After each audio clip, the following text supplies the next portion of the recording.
Vamos falar de mobilidade social no Brasil e da ampliação dos programas sociais. Os pobres sobem na escada social e vamos tratar também da ampliação do crédito para os pobres e a importância disso para se subir na vida. Eu converso agora com o professor Marcelo Neri, ele é economista e chefe do Centro de Pesquisas Sociais da FGV do Rio. Professor Marcelo Neri, é um prazer recebê-lo aqui no nosso programa, muito obrigado. A primeira pergunta que eu faria, professor, seria: nós podemos dizer que os estratos médios da população brasileira hoje, o que se chamaria de nova classe média ou classe C, de acordo com a terminologia, isso já é a maioria da sociedade brasileira? É quase a maioria, na verdade, hoje é 50%, né, da população. Isso em 92 era 1/3, em 2003 passou a 37%, mas hoje em dia já é a metade da população e mais do que isso. É a classe com maior poder de compra, é mais do que a classe AB.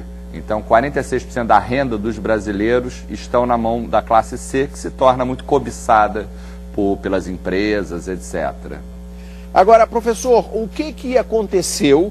O senhor falou que em 92% esse extrato médio correspondia a 1/3 da população, hoje é quase 50%, ou perto de 50%. O que provocou, nesse período de 92 para cá, essa ascensão razoavelmente rápida? Quer dizer, na verdade, foram dois saltos aí, a ascensão foi realmente rápida. Foi primeiro na época do lançamento do real, quando você estabilizou a economia, e mais recentemente, a partir de 2003 até 2008, você teve um salto. Só nesses últimos 5 anos, de 2003 a 2008, 32 milhões de pessoas, meia França, foi incorporada às classes ABC. E eu acho que a causa fundamental é a educação que a gente plantou mais lá atrás e está colhendo agora.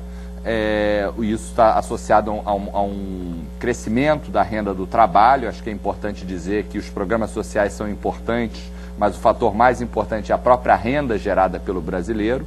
Os empregos formais cresceram 8,5 milhões de 2003 a 2009, em termos líquidos. Então, eu diria que o principal fator é a capacidade do brasileiro trabalhar numa situação mais estável, com mais educação e ajudado por programas sociais. Agora, quem que o senhor diria que se beneficiou mais dessa mobilidade? Foram os que estavam na base da pirâmide, os que estavam no meio, os que eram a classe média? E quem é que perdeu? Foram os ricos? Eu diria que nos últimos anos todos ganharam. Até pouco tempo, até uns 2 anos atrás, a gente podia dizer que os 10% mais ricos não ganharam nada, que significa quase uma perda. Mas se a gente pegar desde o começo da década até 2008, os 10% mais pobres tiveram um ganho real per capita, ou seja, já descontado o crescimento populacional, na ordem de 72% em 7 anos. Enquanto os 10% mais ricos cresceram 11%. Ou seja, a base teve um crescimento chinês, experimentou um crescimento chinês durante essa década. Eu diria que essa é a década da redução da desigualdade de renda, é a marca mais importante. E a partir de 2004, o bolo voltou a crescer no Brasil, coisa que não fazia há alguns anos. Então, esse crescimento do bolo, com mais fermento na base da distribuição, explica essa emergência da nova classe média e a redução da pobreza. Agora, professor, para o nosso espectador leigo, é importante que o senhor esclarecesse bem esses dois conceitos. Uma coisa é a sociedade dar a alguns mais dinheiro. A outra coisa é diminuir a distância entre o rico e o pobre, ou seja, diminuir a desigualdade. O que aconteceu com a desigualdade de renda, a desigualdade social no Brasil? A desigualdade de renda, ela sofreu uma queda inédita que começa em 2001. O Brasil, nos anos 70, nos anos 60, a desigualdade subiu muito, ficou muito alto. O Brasil era um dos países mais desiguais do mundo. A partir de 2001, a diferença entre ricos e pobres, entre pessoas nos diferentes estratos da população, começou a cair. E hoje a gente se encontra numa situação que ainda o Brasil ainda é um país muito desigual, é preciso dizer isso. ainda o 10º mais desigual do mundo, a gente era o 3º mais desigual, mas essa mudança de desigualdade gerou um crescimento na base da distribuição. Tem uma boa e uma má notícia. A boa notícia, a má notícia é que o Brasil ainda é muito desigual. A boa notícia é que essa desigualdade, se ela continuar a cair, e ela pode cair, porque a gente ainda tem muita desigualdade, isso que a gente experimentou nos últimos 5 anos pode continuar acontecendo pelo menos por mais 2, 3 vezes. Então o Brasil é um país que consegue gerar crescimento na base da distribuição como nenhum outro. Por quê? Porque a gente tem muita desigualdade para ser trabalhada, para ser combatida. O senhor é um dos professores, uma das autoridades citadas na capa da revista Economist, que está nas bancas essa semana, uma capa que fala o Brasil descolou, tem a imagem do Cristo Redentor como se fosse um foguete da NASA. E uma das coisas que eu gostaria, exatamente porque o senhor trata disso nessa reportagem, é de discutir um pouco, se fosse possível, professor. Esse é um processo duradouro ou nós estamos vivendo uma bolha de mobilidade social, que daqui a pouco isso estanca de novo? Olha, eu acho que existiam algumas suspeitas de que talvez isso fosse uma bolha financiada por programas sociais, está dando peixe às pessoas e não ensinando a pescar, mas na verdade é um processo que durou 5 anos, é coisa atípica, desde 2003 a 2008, é um processo grande, meia França entrou na classe ABC. Agora, a boa notícia, eu até me confesso surpreendido pelos dados, a renda do brasileiro médio cresceu 5,3% ao ano durante esse período. Ou seja, como se o Brasil estivesse crescendo a 7%, a renda no bolso do brasileiro crescendo a 7%.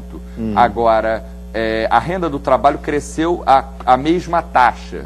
Ou seja, não é o brasileiro está trabalhando mais. No Nordeste, que a gente acredita que é um lugar mais onde o assistencialismo oficial seja maior, etc., a renda do trabalho está crescendo total 9%. É crescimento chinês de renda do trabalho. A gente gerou 2 indicadores na nossa pesquisa. Um indicador do ponto de vista do consumidor, potencial de consumo, as pessoas indo às compras, comprando eletrodomésticos, casa própria, serviços públicos, e um lado do produtor, que reflete trabalho, educação para os filhos. E para minha surpresa, eu preciso dizer que é uma surpresa, o índice do produtor de 2003 a 2008 cresceu 28,6%, o do consumidor cresceu 14,9%. Ou seja, o Brasil, talvez nós um pouco na pesquisa, a gente faz essa analogia entre a cigarra e a formiga, né? O brasileiro era visto talvez como um ser alegre, cantante, otimista, que não trabalhava muito, mas eu acho que a gente está sofrendo uma metamorfose, estamos se tornando um país mais formiga do que éramos antes, e a boa notícia é que esse crescimento que já aconteceu, passado a crise, ela tem tudo para continuar acontecendo. Então, o Brasil, o país do futuro, parece que o futuro já chegou, e continuará chegando para o brasileiro. Eu sou um otimista, não um otimista absoluto, mas um otimista condicionado. Claro. Eu acho que o Brasil está virando uma página importante, está começando a realizar um potencial. E isso se deve fundamentalmente à força do trabalho do brasileiro, acima de tudo. Isso é bom. Claro. Professor, que pesquisa é essa que o senhor se refere? A gente fez uma pesquisa a consumidores, produtores e a nova classe média, e ele está disponível lá no nosso site, na Fundação Getúlio Vargas, e essa pesquisa ela analisa esse processo de geração de renda nos últimos anos, e o que a gente observa é um crescimento sustentável da renda do brasileiro, mais sustentável do que até eu próprio achava. Então não é só assim, vamos dizer, o Brasil está indo bem em direção na crise, porque o brasileiro está consumindo mais, etc., está indo às compras. Isso é uma parte importante, principalmente em época de crise. Mas eu diria que o brasileiro ele fez o dever de casa, botou o filho na escola nos anos 90, e esses garotos estão chegando ao mercado de trabalho com mais educação, está tendo emprego com carteira, que na verdade é o grande sonho de qualquer brasileiro, é ter uma carteira assinada. A gente gerou quase 9 milhões, 8,7 milhões de postos de trabalho de 2003 a 2009. Então, eu acho que tem uma visão, porque a capa da The Economist diz: o Brasil está decolando. Eu acho que a boa notícia é que não é um voo da galinha. É um voo que tem tudo para ser sustentável se a gente se a gente fizer a coisa certa. Agora, decolar já decolamos. Agora vamos manter o voo.